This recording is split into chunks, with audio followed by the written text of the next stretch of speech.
मालकिन तीर्थ यात्रा पर गई तो अपनी 14 साल की बेटी को मेरे पास छोड़ गई। मैं भी भाग भाग कर उसके सारे काम करता, रात होती तो उसको अपने पास सुला लेता। मालकिन ने भी इजाजत दे रखी थी। अगली रात हुई तो मुझे कुछ नरम नरम सा महसूस हुआ।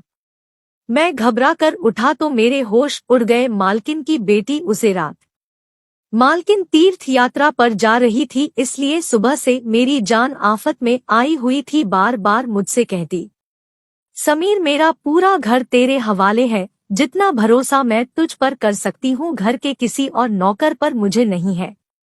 मेरा नाम समीर है। मेरी उम्र 25 साल थी, लेकिन मैं 10 साल की उम्र से मालकिन के घर काम कर रहा था।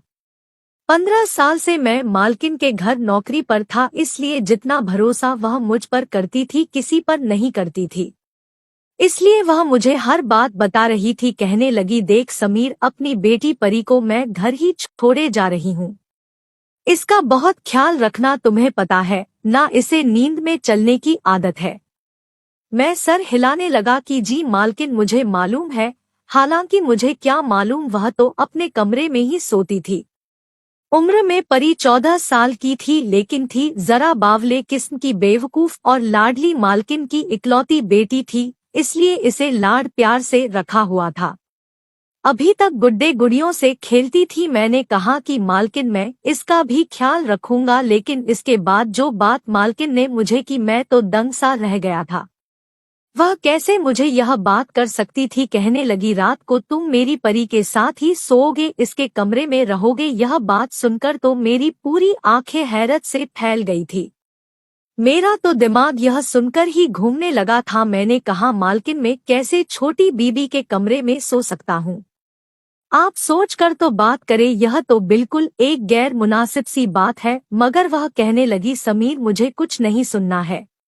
मैंने जो कह दिया बस कह दिया। तुम परी के कमरे में ही रहोगे और वहीं सोओगे। मुझे मालकिन की यह बात किसी तौर पर सही नहीं लग रही थी, लेकिन बहरहाल मैं उन्हें बार बार इनकार नहीं कर सकता था।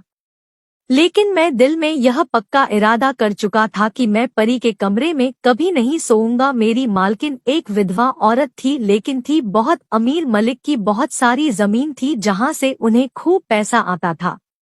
घर उनका बेहतरीन चल रहा था और एक ही बेटी थी जिसे उन्होंने लाड प्यार से पाला था। जब मैं मालकिन के घर में काम करने के लिए आया था तो इस वक्त मलिक जिंदा थे।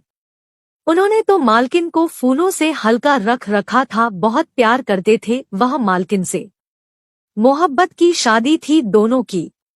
दोनों ही एक साथ बहुत खुश थे। परी की पैदाइश से चंद महीने पहले मलिक का कार हादसे में देहांत हो गया।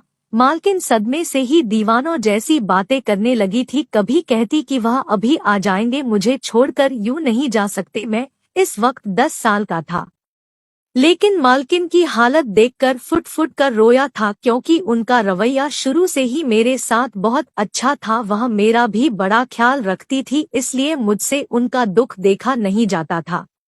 जब परी पैदा हुई तो पहले तो मालकिन बहुत रोई मालिक को याद करके, लेकिन फिर उनका दिल परी के साथ लग गया। मालकिन के माँ बाप ने बहुत चाहा कि मालकिन दूसरी शादी कर ले, लेकिन उन्होंने साफ इनकार कर दिया। कहने लगी कि नहीं, मुझे अपने पति से बहुत मोहब्बत थी और मैं अपनी सारी जिंदगी अपने पति के नाम पर गुजार दूंगी।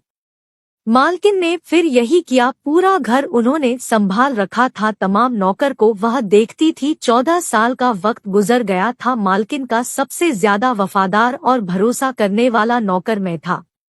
कारोबार की देखरेख भी मालकिन ने मेरे हवाले कर रखी थी, लेकिन मैं भी नमक का हिसाब चुकाया था। एक एक पाई का हिसाब मालकिन को देता था। इस साल मालकिन के माँ बाप तीर्थ यात्रा पर जा रहे थे, इसलिए मालकिन ने कहा कि वह भी तीर्थ पर जाना चाहती है। यह सुनकर पहले तो परी ने हंगामा खड़ा कर दिया था कि वह अकेले यहाँ नहीं रहेगी, लेकिन इसके फाइनल पेपर थे, इसलिए मालकिन कहने लगी कि मैं तुम्हारी पढ़ाई को खराब नहीं करना चाहती, इसलिए तुम अगली बार मेरे साथ चली जाना। बड़ी मुश्किल से वह मानी थी, लेकिन जो कुछ मालकिन मुझसे कह रही थी वह बात मुझे सही नहीं लग रही थी। बहरहाल मालकिन मुझे सब कुछ समझा बूझा कर तीर्थ यात्रा पर चली गई और उनके जाते ही मैंने सोफे पर बैठकर सुकून का लंबा गहरा सांस लिया। फिर खाना बनाने वाले को बुलाया और अपने लिए बढ़िया सी चाय बनवाई, लेकिन मालकिन के होते हुए मैं कभी भी सोफे पर नहीं बैठा था। हालांकि उन्होंने मुझे कभी इनकार नहीं किया था, लेकिन मैं मालिक और नौकर का लिहाज हमेशा कायम रखता था। लेकिन अब सोच रहा था कि मालकिन गई है तो कुछ दिन मालिकों वाले ठाट मैं भी करके देख लूं। मैंने सुकून से सांस लिया और मजे से अपनी दोनों टांगे सामने शीशे के टेबल पर रख दी, रिमोट हाथ में पकड़ा और एलईडी पर चैनल बदलने लगा। अभी मैं सोच ही रहा था कि कौन सा चैनल देखूं। अभी मैं सही से इस माहौल से रूबरू हुआ भी ना था कि जब कमरे का दरवाजा खुला और परी लॉन्ज में आई। जब उसने मेरे बैठने के तौर तरीके देखे तो माथे पर बल डालकर बोली, समीर के बच्चे, तुम्हारी शिकायत तो माँ के आते ही उन्हें लगाऊंगी कि कैसे उनके कीमती टेबल पर तुम पाँव पसार के बैठे थे। यह सुना था कि मैं हड़बड़ा कर बिल्कुल सीधा होकर बैठ गया। मैंने कहा, छोटी बेबी, ऊपर वाले के लिए मालकिन से मेरी शिकायत ना लगाना। मैंने फौरन से टीवी बंद किया और रिमोट साइड पर रख दिया। परी माथे पर गुस्सा चढ़ाए हुए आराम से आकर सोफे पर बैठ गई और रिमोट भी अपने हाथ में पकड़ लिया। कहने लगी, माँ घर पर नहीं है तो इसका मतलब यह ना समझना कि तुम लोगों को मैं सर पर चढ़ाऊंगी। जब तक वह घर पर नहीं है इस घर की मालकिन मैं हूँ, इसलिए जो मैं कहूँ तुम लोग वही करोगे। मैंने सीने पर हाथ रखा और सर झुकाया। जी जी, क्यों नहीं छोटी मालकिन, जैसा आपका हुक्म। अंदर से मेरा जी तो जल के रह गया। मेरी कभी भी मालकिन की बेटी से एक मिनट भी नहीं बनती थी। हर वक्त बचकाना हरकतें करती रहती थी और मैं इसकी हरकतों से परेशान हो जाता था। वह मुझे बाजार के कोई 4 चक्कर लगवाती थी, कहती थी कि तुम ही मेरे लिए सामान लाओगे, ड्राइवर नहीं जाएगा, ना ही कोई दूसरा नौकर। मालकिन भी उसे कुछ नहीं कहती थी क्योंकि वह उनकी लाडली बेटी थी। मुझे ही कहती, जाओ समीर, जो छोटी मालकिन कहती है वह कर दो। चाय का कप नौकर लेकर आया तो मुझे ऐसे खड़ा देखकर अजीब सी हंसी मुझ पर हंसा था। कहने लगा, अभी तो बड़ा रोब जमा रहे थे, आ गए ना अपनी औकात में वापस। मैंने इसे घूर कर खा जाने वाली नजरों से देखा था। उसने चाय का कप टेबल पर रखा। जो चाय मैंने पीनी थी वह बड़े मजे से परी पी रही थी। बहरहाल पूरा दिन इधर उधर के कार्यों में ही गुजर गया। जैसे ही रात हुई मैं अपने क्वार्टर में जाने लगा तो परी कहने लगी, तुम कहाँ जा रहे हो समीर? माँ ने कहा था कि तुम मेरे कमरे में सोओगे। यह सुना था कि मुझे मालकिन की बात याद आ गई। मैंने हैरानी से परी की तरफ देखा। मैंने कहा, छोटी मालकिन, मुझे अपने क्वार्टर के अलावा कहीं नींद नहीं आती। घर में और नौकरानी भी मौजूद है, आप उसे अपने साथ सुला ले। कहने लगी, माँ ने कहा था कि तुम सोओगे तो मतलब तुम ही सोओगे। चलो शराफत से आओ मेरे कमरे में और कालीन पर जाकर लेट जाओ। मैं कमरे में आ तो गया था लेकिन मुझे सख्त बेचैनी सी शुरू हो गई थी। परी बेड पर जाकर लेट गई थी। इसने लैंप ऑफ कर दिया। कमरे में इस वक्त गुप अंधेरा था। मेरा दिल बड़ी जोर जोर से धड़क रहा था।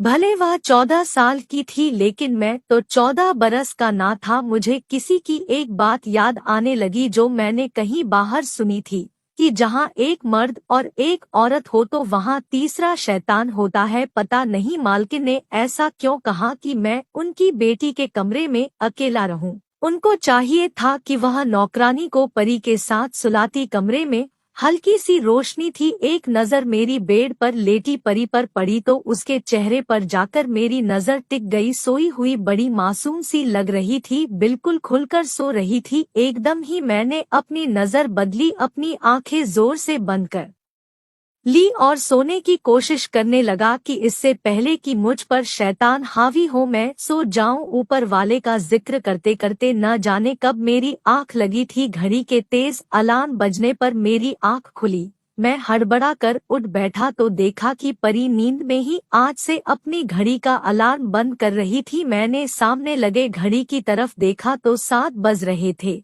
मैं फौरन से उठकर उसके कमरे से बाहर निकल गया। इसे स्कूल जाना था और इसका पेपर भी था। मालकिन ने कहा था कि ड्राइवर के साथ परी को अकेला मत भेजना, इसलिए जब परी तैयार होकर कमरे से बाहर आई ड्राइवर के साथ मैं जाकर उसे स्कूल छोड़ आया। इसके बाद में जमीनों का हिसाब किताब देखने लगा, कितनी रकम आई, कहाँ फंसी, क्या हुआ क्या नहीं, यह हिसाब सब मेरी जिम्मेदारी थी। उन कामों में ऐसा उलझा कि मुझे याद ही नहीं रहा कि परी को वापस लेने भी मुझे ही जाना था। जब तक मैं ना जाता ड्राइवर भी परी को स्कूल से लेने नहीं जाता और यह मालकिन का हुक्म था। मैं अपने काम में ऐसा घनचक्कर था कि मेरे दिमाग से यह बात निकल चुकी थी।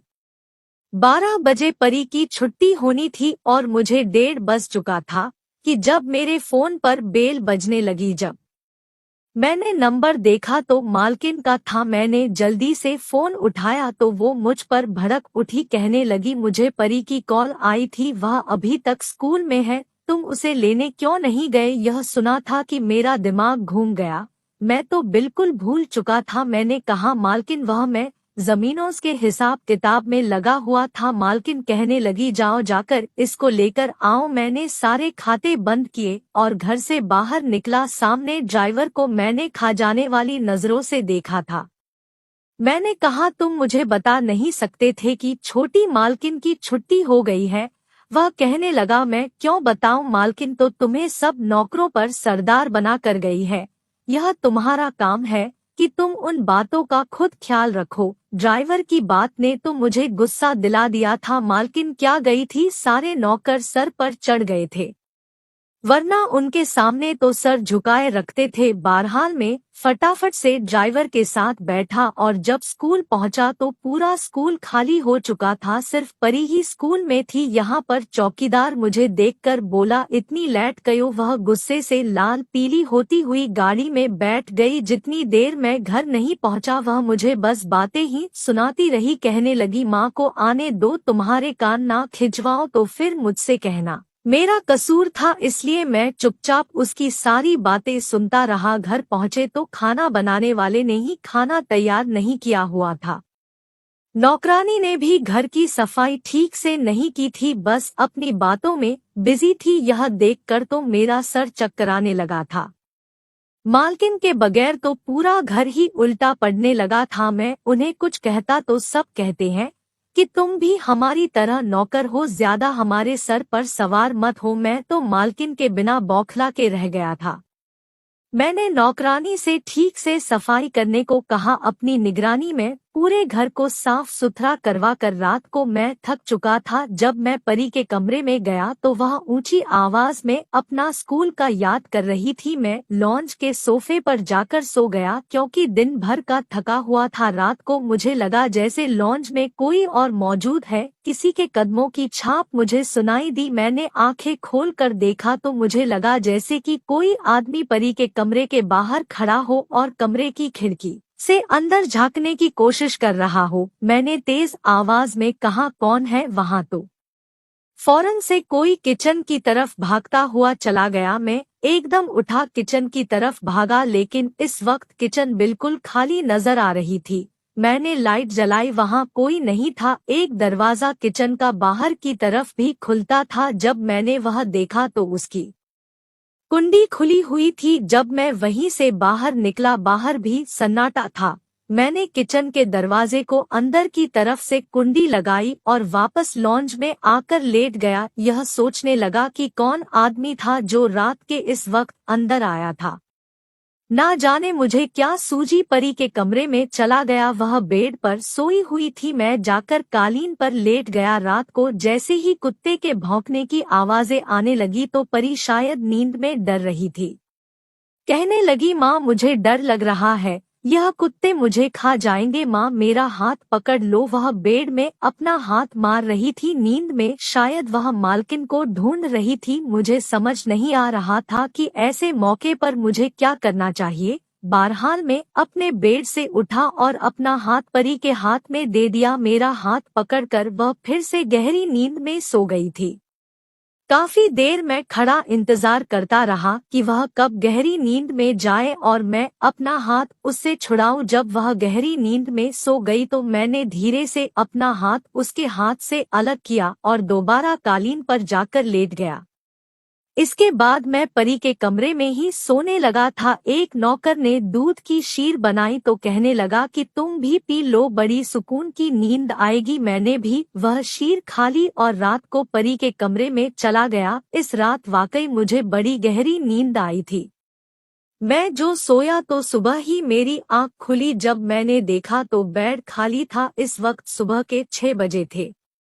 उस वक्त तो परी नहीं जागती थी और वैसे भी आज इतवार का दिन था, छुट्टी थी। मैं कमरे से बाहर आया तो परी वहां पर भी कहीं नहीं थी। मैंने उसे पूरे घर में देखा, मुझे कहीं नजर नहीं आई। मेरा दिल तो धक से रह गया था। मैंने तमाम नौकरों को शोर मचा के जगा दिया। सभी उसे ढूंढने लगे लेकिन वह पूरे घर में कहीं नहीं थी। मेरा तो यह हाल था कि काटो तो खून ना निकले। मेरा रंग पीला पड़ चुका था। मालकिन उसे मेरे भरोसे पर छोड़कर गई थी। मैं कैसे रात को गहरी नींद सो गया। जब मैंने तमाम नौकरों से बात की तो तब मुझे पता चला कि खाना बनाने वाला बावर्ची भी वहां से गायब है। फिर मेरे ख्याल में आने लगा कि कुछ दिन पहले मैंने एक आदमी को परी के कमरे के बाहर देखा था। वो भागता हुआ किचन में गया था। शायद वह बावर्ची ही था। मैंने फौरन से मालकिन को फोन किया और सारी बात उनके कानों में डाल दी। मैं बावर्ची का पता सब जानता था। मालकिन ने कहा कि तुम बावर्ची के घर पहुंचो, उसका पीछा करो, मैं पुलिस को फोन कर देती हूँ। मैं भागम भाग बावर्ची के घर गया तो मालूम हुआ कि उसकी बीवी बच्चे कहने लगे वह तो घर पर आया ही नहीं। फिर मुझे मोहल्ले वालों से पता चला कि सुबह सुबह बावर्ची परी के मुंह पर हाथ रख उसे एक गाड़ी में बैठा कर कहीं ले जा रहा था। इस वक्त तक पुलिस भी हमारे बंगले के करीब आ पहुंची थी। सारी छानबीन के बाद बंगले के बाहर लगे कैमरे की मदद से हमें गाड़ी का नंबर मिल गया था और साफ इसमें नजर आ रहा था कि बावर्ची परी के मुंह पर हाथ रखकर जबरदस्ती इस गाड़ी में बैठा रहा है। गाड़ी का नंबर ट्रेस हो चुका था। मैं भी पुलिस वालों के साथ गया था। जैसे ही गाड़ी तक पहुंचे वह सुनसान जगह पर खड़ी थी। मुझे याद आने लगा कि एक बार बावर्ची मुझे ऐसी जगह पर लाया था जहां इसके कुछ दोस्त रहते हैं। मैं भागता हुआ इसी तरफ जाने लगा जहां इसके दोस्तों का घर था। पुलिस बाद में पहुंची लेकिन मैं इस घर में पहले पहुंच चुका था। मैंने दरवाजे पर जोरदार लात मारी तो दरवाजा खुल गया। सामने वह बावर्ची और 2 मर्द मौजूद थे। उन्होंने परी को रस्सी से बांधकर एक कुर्सी में बैठा रखा था। वह बहुत रो रही थी। यह देखकर तो मेरा खून खोल उठा। मैंने आवो देखा ना तावो और उन तीनों की धुलाई शुरू कर दी। इतनी देर में पुलिस वहां पहुंच गई थी। उनको पकड़कर जेल में बंद कर दिया। रोते हुए परी मेरे गले से लग गई, बहुत डरी हुई थी। मैंने कहा कि तुम परेशान ना हो, जब तक मैं जिंदा हूँ तुम्हें कोई भी नुकसान नहीं पहुंचा सकता। चंद दिनों में मालकिन भी वापस आ गई थी। मालकिन परी को गले लगाकर रोने लगी और मुझसे कहने लगी मुझे तुम पर भरोसा था कि तुम मेरी बेटी की हिफाजत जरूर करोगे। मैंने कहा जब तक मैं जिंदा हूँ आप बेफिक्र रहे, ना तो आपकी तरफ कोई आंख उठाकर देख सकता है और ना ही परी की तरफ। यह सुनकर मालकिन खुश हो